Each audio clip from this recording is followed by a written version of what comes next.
Instrumen investasi beresiko rendah seperti reksadana pasar uang, deposito berjangka dan obligasi pemerintah dipandang lebih stabil untuk mengamankan dana di saat pasar bergejolak. Aset beresiko rendah memberikan kestabilan walau imbal hasilnya relatif lebih rendah dari saham. Sepanjang akhir Desember 2024 sampai 24 Juni 2025, kinerja rata-rata obligasi pemerintah, reksadana pendapatan tetap dan reksadana pasar uang justru meningkat. Hal itu terjadi di tengah anjloknya kinerja IHSG dan saham-saham dari LQ45. Lalu, bagaimana cara mengamankan portofolio investasi di aset beresiko rendah?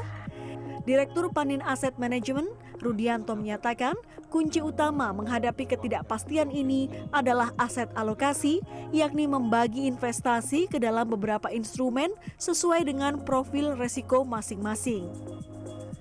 Strategi aset alokasi jika dalam taraf konservatif 60-80% dana di deposito atau reksadana pendapatan tetap. Namun jika ingin lebih agresif bisa mengalokasikan dana 50-70% di saham. Investor dengan profil agresif pun disarankan tetap memiliki bagian portofolio di instrumen konservatif seperti reksadana pasar uang atau obligasi korporasi. Cuma kalau mau beli saham, pertama belinya itu dengan alokasi misalnya tidak lebih dari 10 atau 20% daripada total uang. Nah, kemudian timing pembeliannya juga kita lakukan dengan cara mencicil, jangan sekaligus. Karena kalau pas kita beli pada titik harga yang tinggi, setelah itu turun, kerugiannya lumayan. Tapi kita juga nggak tahu ya kapan tertinggi, kapan terendah. Jadi dicicil itu adalah cara yang lebih baik. Nah, baru portofolio yang utama yang sesuai profil kita yaitu mungkin reksadana pasar uang, reksadana pendapatan tetap, deposito.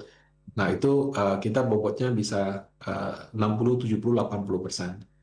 Nah, kalau kita profil resikonya agresif, juga menurut saya harus memiliki penempatan di yang konservatif juga. Meski begitu, Rudianto mengingatkan agar investor tetap mempertimbangkan jangka waktu dan kebutuhan likuiditas saat memilih instrumen beresiko rendah. Jika dana ingin digunakan dalam waktu dekat, maka reksadana pasar uang dan deposito adalah pilihan tepat. Namun, untuk jangka menengah, obligasi atau reksadana pendapatan tetap bisa lebih menguntungkan.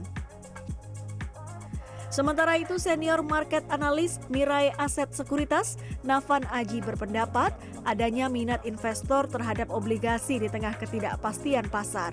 Beberapa produk reksadana pasar uang justru menunjukkan performa positif.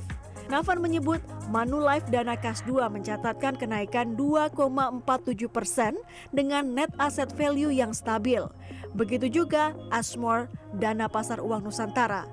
Hal ini menunjukkan bahwa investor lebih memilih aset yang return-nya pasti dan beresiko rendah.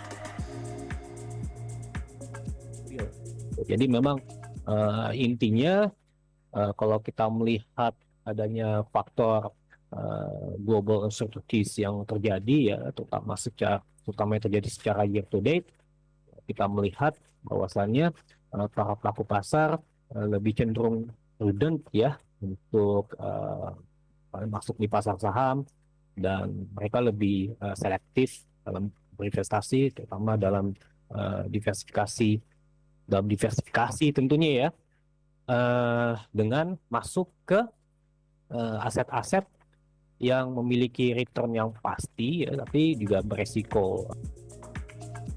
Kondisi ketidakpastian memperlihatkan bahwa investor lebih banyak mengarah pada obligasi, reksadana pasar uang, instrumen pendapatan tetap seperti deposito. Diversifikasi menjadi kunci. Dengan strategi yang tepat, faktor ketidakpastian dapat menjadi momentum untuk mengelola portofolio investasi dengan lebih bijak. Tim Liputan CNN Indonesia.